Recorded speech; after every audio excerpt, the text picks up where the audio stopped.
Emoção, ok. Agora, emoção com conteúdo à parte, aí não, meu roteirista, aí não.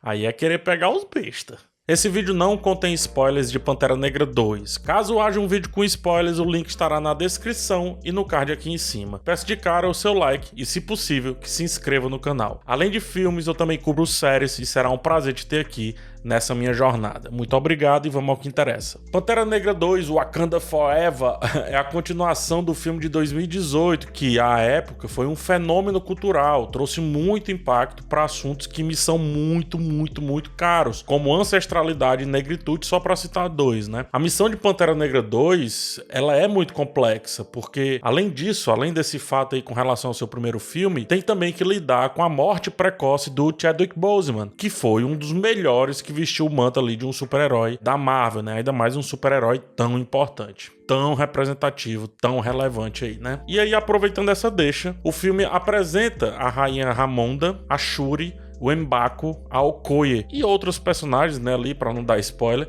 lutando para proteger o Wakanda das potências mundiais, tentando se aproveitar do teórico vácuo de poder deixado pela morte do rei T'Challa. A premissa eu digo que é excelente, os conceitos voltam com muita força, em alguns casos até se aprimoram, mas isso não é tudo. Além da forma, é preciso essência, senão fica parecendo de plástico.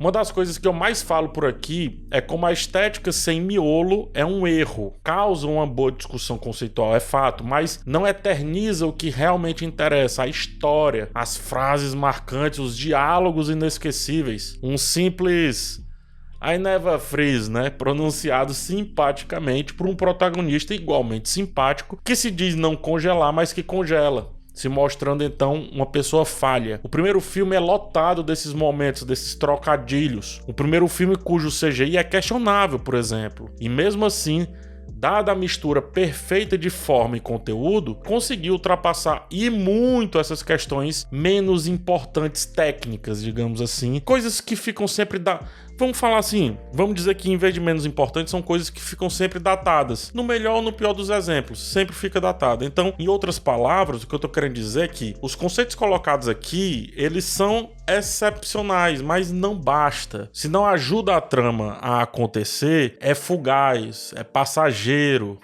é pouco. Dá uma boa sensação ao terminar de assistir, mas é como se os olhos estivessem cheios e o peito vazio, né? O peito e a mente, a cabeça. É feita uma construção baseada em dois protagonismos, Shuri e Ramonda, a rainha. E isso acontece porque vem mostrar os diferentes níveis e estilos de luto, as diferentes maneiras de lidar com essa questão da perda. Como a montagem final passa por cima muito rapidamente do luto proposto ali no comecinho do filme, a conexão entre os dois núcleos é construída com alicerces muito fracos, muito frágeis. Definitivamente não usaram vibrânio aí nas bases dessa história. Mas dizer que não existe costura é um erro. É um erro. Existe costura. Só que trata-se de uma costura muito aparente. É muito evidente. É possível ver cada pedaço costurado, cada mísero detalhe. Costuras essas que mostram bastante como o filme ele se beneficiaria se ou largasse algumas subtramas que aumentaram e muito o tempo de duração, ou então colocar algumas dessas subtramas para a camada da trama principal. Há boas ideias, mas conectando-as de maneira forçada com as duas linhas criadas, o impacto vai sendo diluído ao longo do filme. Parece que há impacto dado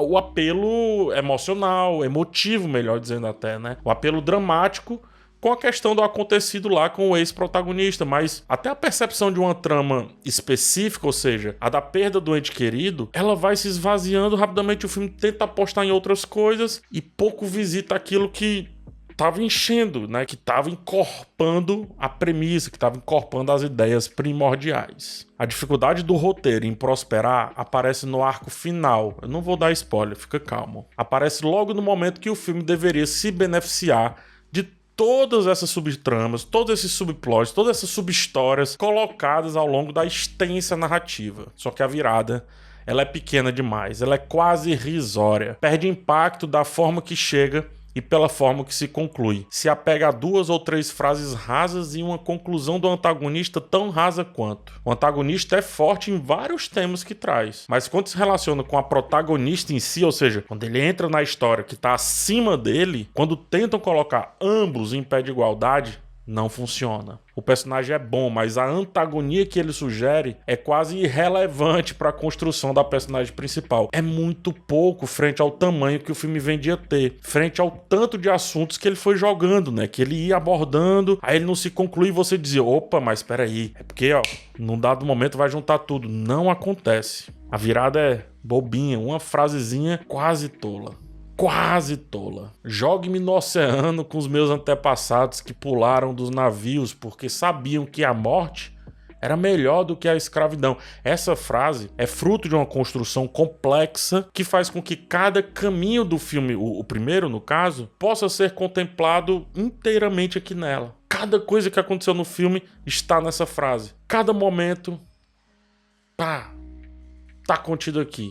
Mas isso pertence ao primeiro filme, não ao segundo filme. O segundo, até talvez por conta da imaturidade da sua protagonista, tanto não conseguiu chegar nesse ponto de clímax, como aparenta ter desistido de fazer um clímax acachapante. A eureka proposta desmerece as 2 horas e 40 minutos de duração do filme. Não à toa, o desfecho ele tenta resgatar o impacto do prólogo, e não de fato a história que foi construída durante toda essa duração. É impressionante como um texto que teve tanto espaço, tanto tempo, uma duração gigante, não conseguiu ir além da emoção, baseando-se no além-filme. E há um paradoxo aqui, porque o prólogo colocado, ele vem para retirar rapidamente esse papo aí da conversa. Ele vem rapidamente, pronto, resolvemos aqui a questão do Chadwick Boseman. A reverberação da morte do personagem, eu diria que também do ator, vai só até a página 2, e após isso, passa a ser lembrada de maneira direta, com um texto que precisa literalmente gritar que há um luto. Nem o próprio filme parece ter tido tal luto tão à vera. E aí a Shuri, principalmente a Rainha Ramonda, precisam urrar aos 4 ventos, rasgar a garganta aos 4 ventos, que estão sentindo dor, que estão em pesar, que está doendo. Com tantas subtramas, como a questão dos americanos e a desculpa da inclusão de uma personagem extra ali, inclusão essa que é desmerecida pelo próprio Namor em texto, mas enfim, com tantas subtramas, me chama a atenção que o filme ele precise tratar com veemência o que a sutileza faria com mais maestria, ou seja, fazer a ausência ser sentida e não desenhada, jogada, exposta, explicitada, grafitada, quer que seja, não só seria mais respeitoso, como seria mais elegante, como teria mais classe ao peso que merece tanto o personagem quanto o intérprete. Só que aí temos Namor, né? Namor, por sua vez, é um antagonismo muito interessante. Quer dizer, é um personagem interessante que, mesmo o roteiro estragando o seu antagonismo, vai bem demais. O filme do Namor que há dentro de Pantera Wakanda Forever é estimulante, é engajante. A primeira aparição dessa nova raça impacta muito mais do que as 3 tentativas de entregar o filme com melancolia, uma melancolia meio emotiva, quer que seja, uma nostalgia que não chegou no ponto também. Namor, até mesmo em silhueta, só contar a silhueta, parece o único aspecto realmente pensado e acabado dentro desse filme aqui. O personagem ele traz vigor cultural, a latinidade epopeica misturada com uma certa modernidade conseguiu em partes chamar mais atenção do que toda a beleza do afrofuturismo e de outros aspectos igualmente lindos da cultura negra. E olha só o que eu tô falando. A latinidade epopeica, né, a latinidade baseada em lendas e etc., foi um pouquinho além do afrofuturismo e de outros aspectos de negritude aqui do filme. Um filme sobre o Pantera Negra, do Pantera Negra. Namor, então, é o convidado que parece o dono da festa e nem precisa ficar muito tempo em tela. E isso fora o carisma aí do Tenoch Huerta como o personagem. Eles sabem tanto desse carisma que eles tentam colocá-lo em cena com o mais carismático do primeiro filme, que é o M'Baku, personagem aí do Winston Duck. Mas infelizmente eles não conseguem fazer isso de maneira natural, de maneira fluida. E eu fico imaginando como seria interessante os dois juntos ali na trama de verdade, juntos. Mesmo que cada um de um lado do tabuleiro, mas contracenando, seria um absurdo, né? O que falta para Letitia Wright como protagonista, é bom dizer, sobra no Tenoch Huerta como coadjuvante. Um coadjuvante, eu diria, de Muito, muito luxo. O Namor, e eu não quero sair dessa pauta, o Namor é tão interessante que, como eu disse agora há pouco, ele mesmo desmerece algumas tramas nas quais o filme ele parecia empacado. Ele disse com todas as letras, olha gente, não é sobre isso aqui não, o papo é esse daqui. Bora nessa? E assim, o Namor consegue despertar as duas protagonistas do filme e ainda ser uma linha, a única linha, melhor dizendo, realmente forte entre essas duas outras linhas que estavam sendo propostas. O que o Luto não fez, o Namor conseguiu. É impressionante isso. Eu imagino a latinidade do personagem sobrando em um filme solo. E eu torço realmente para que ele ganhe mais atenção, porque o que ele entregou aqui já está de alto nível. A riqueza e o impacto cultural que o primeiro filme do Pantera entregou, um Namor apresentado em um filme próprio, poderia também apresentar com muita firmeza, jogando luz em outros assuntos que a Disney e a Marvel ou desprezaram por muito tempo, ou estereotipam há anos. Há anos. Ademais, existe também um espelhamento nos temas de Namor e do Killmonger, o que é um acerto, porque o Killmonger é facilmente um dos melhores vilões da Marvel. A ideia de culturas diferentes refletindo sobre o mundo é muito precisa e aparece como um ponto altíssimo aqui no filme. Namor, ele é trabalhado como um antagonista sensato, mas que ainda, de certa forma, ainda traz uma carga de perigo, uma carga de malícia difícil de interpretar ali de primeira. É um personagem, como dizem, né? Cheio de camadas, um personagem com textura. É um personagem com passado, impactando nas ações do presente. É um personagem que traz essa carga ancestral pro hoje. E por isso é um personagem confuso, porque ele vem da confusão, ele vem de dissabores, né? Então, tudo isso impacta no presente dele. Ele é o estranho no meio dos estranhos. Ele é o diferente no meio dos já diferentes. Ele é o filme.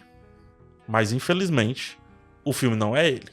Pantera Negra 2 aposta muito na emoção e não tinha como ser diferente. Homenagens precisavam ser feitas. Os créditos iniciais fazem, os créditos finais fazem também. O prólogo tá lá, a cena pós-crédito, um ou outro momento na história sempre tá emocionando, né? Sempre tá criando emoção em cima do que eu chamo de além filme. Enfim, não tinha como ser diferente. Mas não é isso que eterniza um filme. Essa é uma sensação facilmente diluída quando realmente se procura o que interessa, que é a história, narrativa, conteúdo.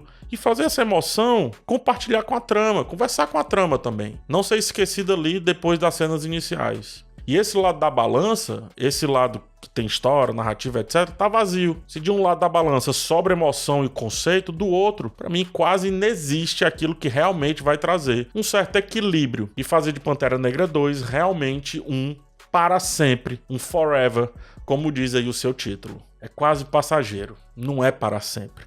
É quase irrelevante. Ele não é pra sempre porque, repetindo, ele utilizou muito bem o que tá além do filme pra fazer o filme parecer um filme, mas não chegou no ponto.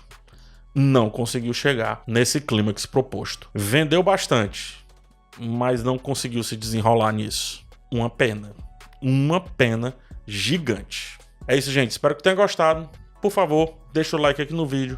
A gente se vê numa próxima. Forte abraço e tchau.